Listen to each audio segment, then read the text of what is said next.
Greetings, members, one and all of the Salivation Nation. Gold and silver, well, they're starting to awaken from their slumber. Yes, indeed. The gold buffalo and silver eagle are rising again after some pretty dramatic Federal Reserve action. Let's explore.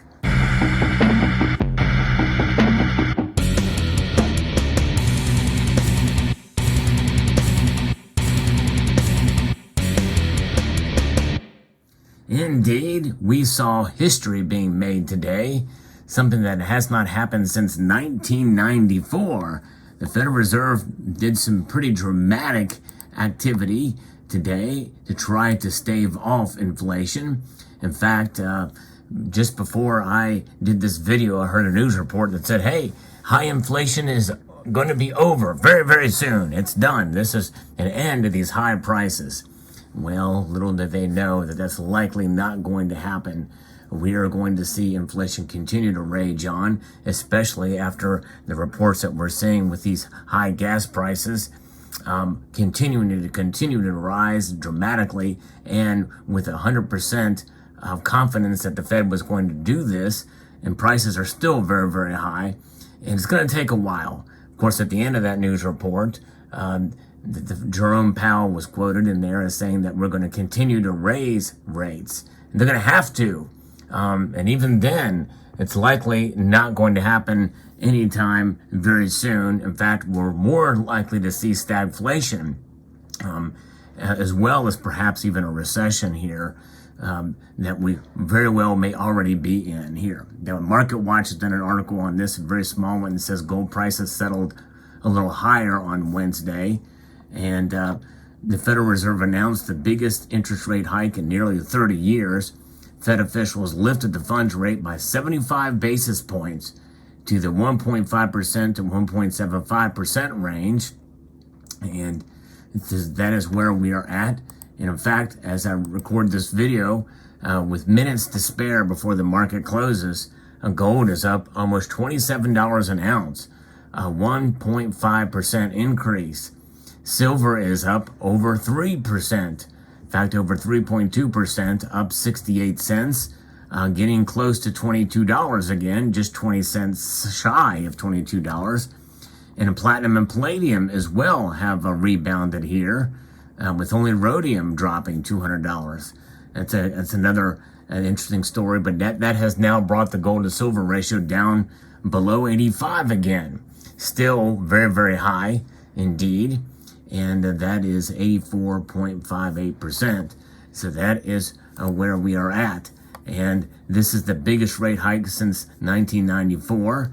And it's Reuters did a story about this as well too. And the U.S. Central Bank officials flagged a faster path of rate hikes to come as well, more closely aligning monetary policy with a rapid shift this week in the financial market views of what it will take to bring price pressures under control. Inflation remains elevated, reflecting supply and demand imbalances related to the pandemic, higher energy prices, and broader price pressures.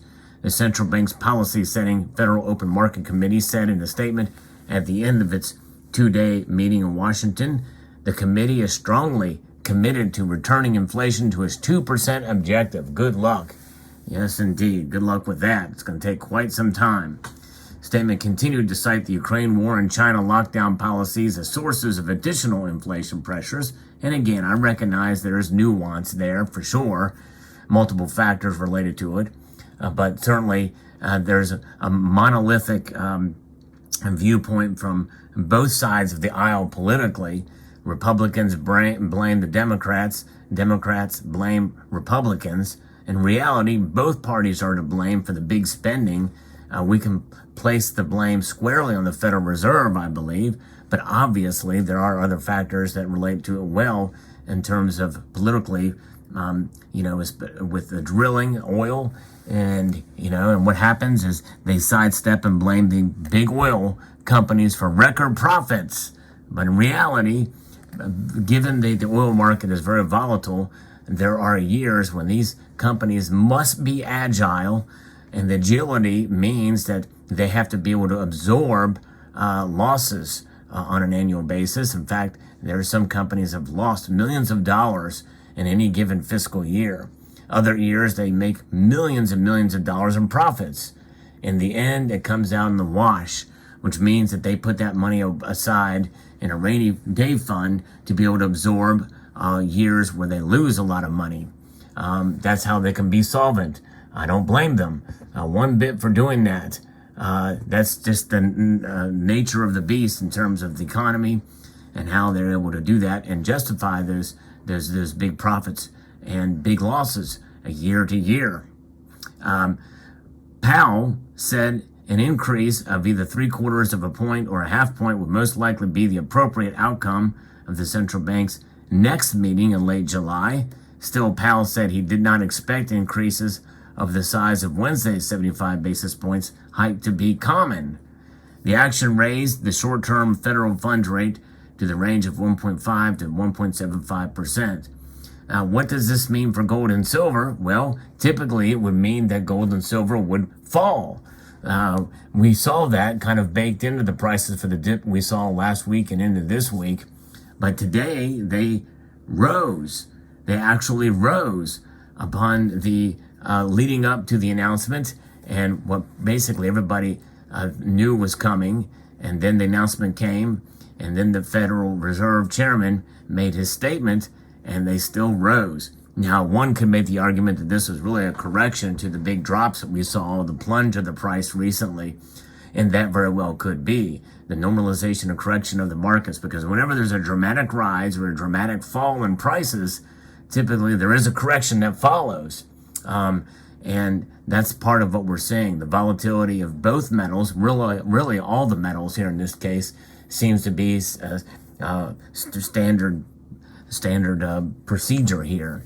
Volatility in all the market. But nonetheless, that's where we are at. The tightening of monetary policy was accompanied by a downgrade to the Fed's economic outlook, with the economy now seen slowing to below a trend 1.7% rate of growth this year. Unemployment rising to 3.7% by the end of the year and continuing to rise to 4.1% through 2024.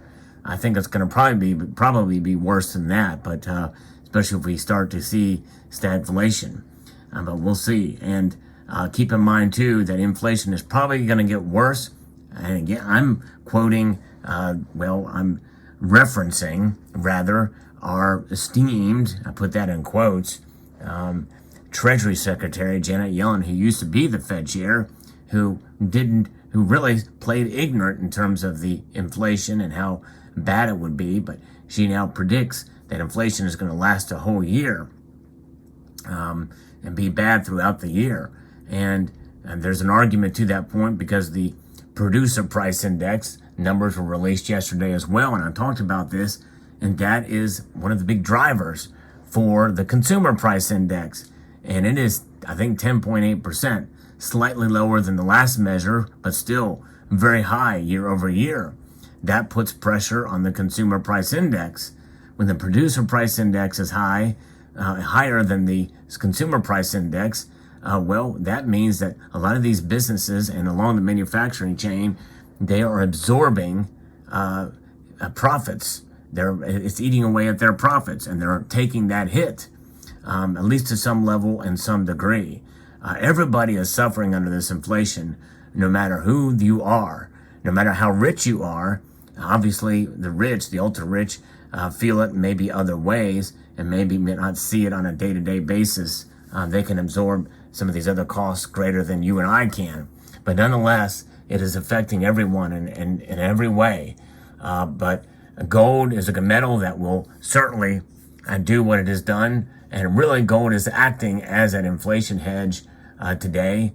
When we're seeing inflation numbers so high, and silver, I believe, is reacting too. This is a correction of the markets, or could be interpreted as such. But there's weakness out there. There's weakness in the economy that people are witnessing and seeing firsthand. And even when our president is basically lying to us about savings, and that there's more savings and people are in less debt these days, It's just fundamentally not true. But nonetheless, the media will never challenge him on this. But we know the deal here, and inflation is rearing its ugly head. You hear anecdotal report after anecdotal report of people filling up their gas tank and how much it costs. And it is eating away. People are having to dip into their savings to make ends meet. So there's where we are at. Let me know what your thoughts are in the comment section below. But gold and silver are up today. What will they be tomorrow? I don't know. I would not be surprised if we see some sentiment come out and say, all right, in the general market wanting the good news, and that desire could cause the prices to go back down again. Be prepared for that if that's the case. It's a volatile market and will continue to be. But one thing we know, gold and silver are long-term preservers of wealth and will continue to hold on.